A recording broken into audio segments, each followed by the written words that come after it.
So we are already halfway through 2026, and almost all of the people have actually drifted away from their goals they once said they would sacrifice anything for. And ironically, the goal has now become the sacrifice. And it is not like they are doing it intentionally. It happens because of what I call the drifting effect, where little by little you stop taking action as your motivation slowly fades. For example, one missed workout becomes a week, one day without working on your business becomes a month, and before you know it, you have drifted so far away from your goal that getting back on track just feels overwhelming. Most people think they are just not motivated, or they know exactly what they need to do, but somehow they just can't bring themselves to do it. And honestly, that is true, but it's also way too vague. If someone tells you you are just not motivated, what are you supposed to do with that? It doesn't give you anything practical to fix. There's no process, no steps, nothing you can dig into and improve it. Because your results are simply the output of your inputs. As James Clear says, you don't rise the level of your goals, you fall to the level of your systems. So, if motivation isn't the real problem, then what it is? The answer to that is it's your systems which is stopping you to move forward. For example, if your goal is to make $10,000 a month, then what's the difference between someone who is already making that much and someone who is still trying to? And it is not that one wants more than the other. The difference is just the inputs they put in every single day that eventually produce the output of making $10,000 a month. But even that isn't the full picture here. It really actually goes deep than that.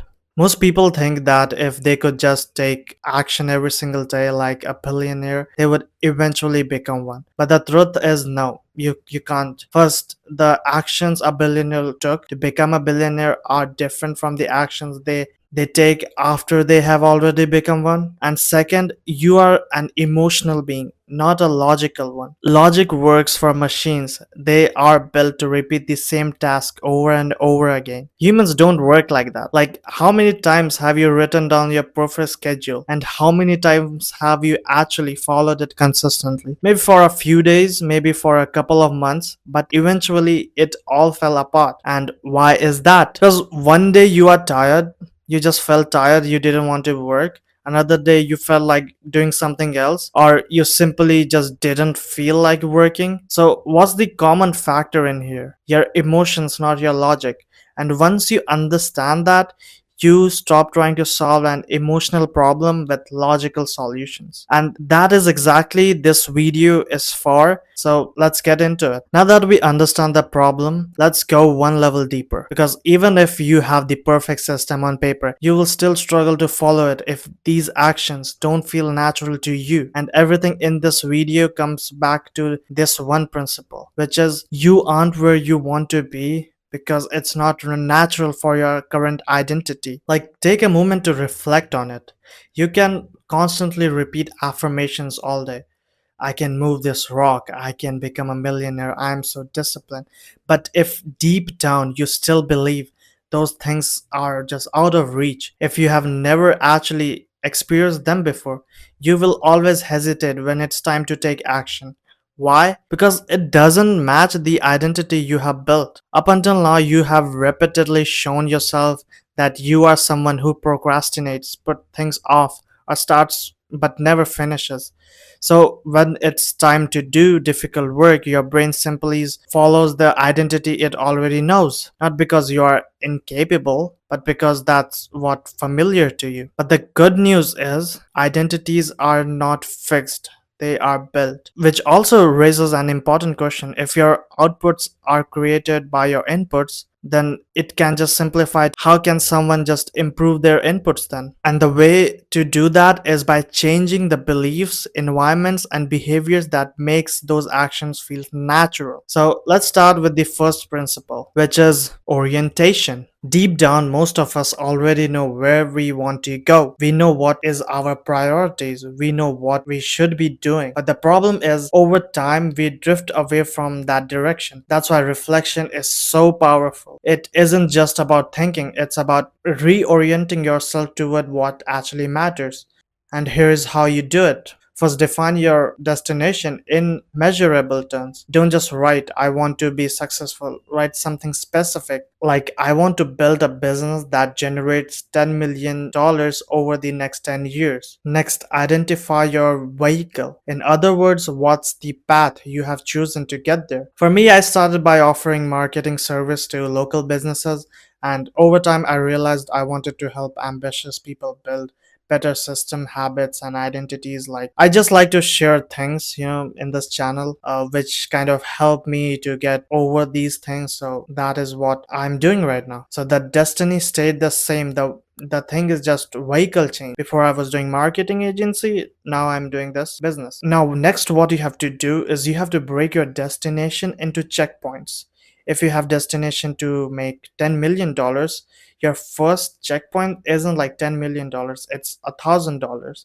And then you will make $10,000, then $100,000, then you will make $1 million.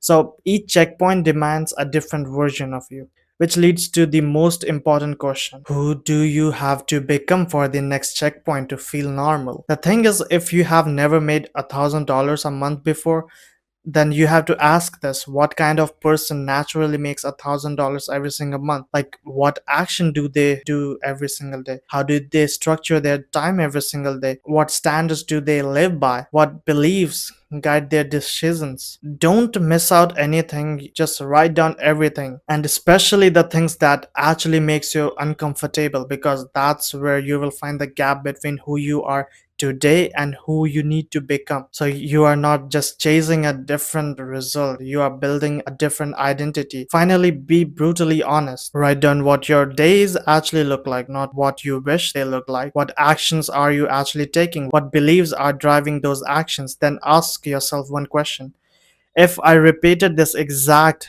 day for the next year, where it would take me? This question alone will realign your direction more than anything else. Now, the second principle is alignment. Once you know where you are going, the next step is to making sure every part of you is moving in the same direction.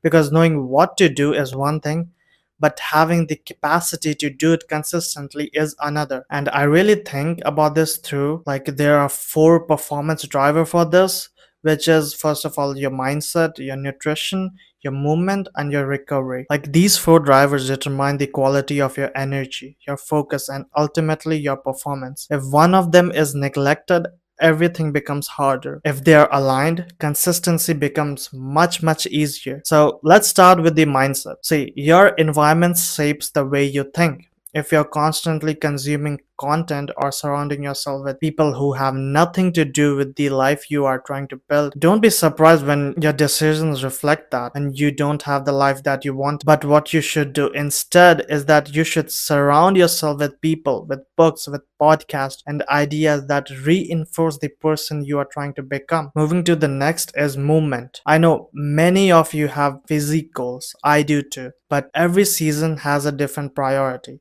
If this season is about building your business or pursuing a meaningful goal, then your training should support that mission, not compete with it. If every workout leaves you exhausted, your work suffers. Train in a way that increases your capacity rather than draining it. After that comes nutrition. Your brain performs with the same fuel your body receives.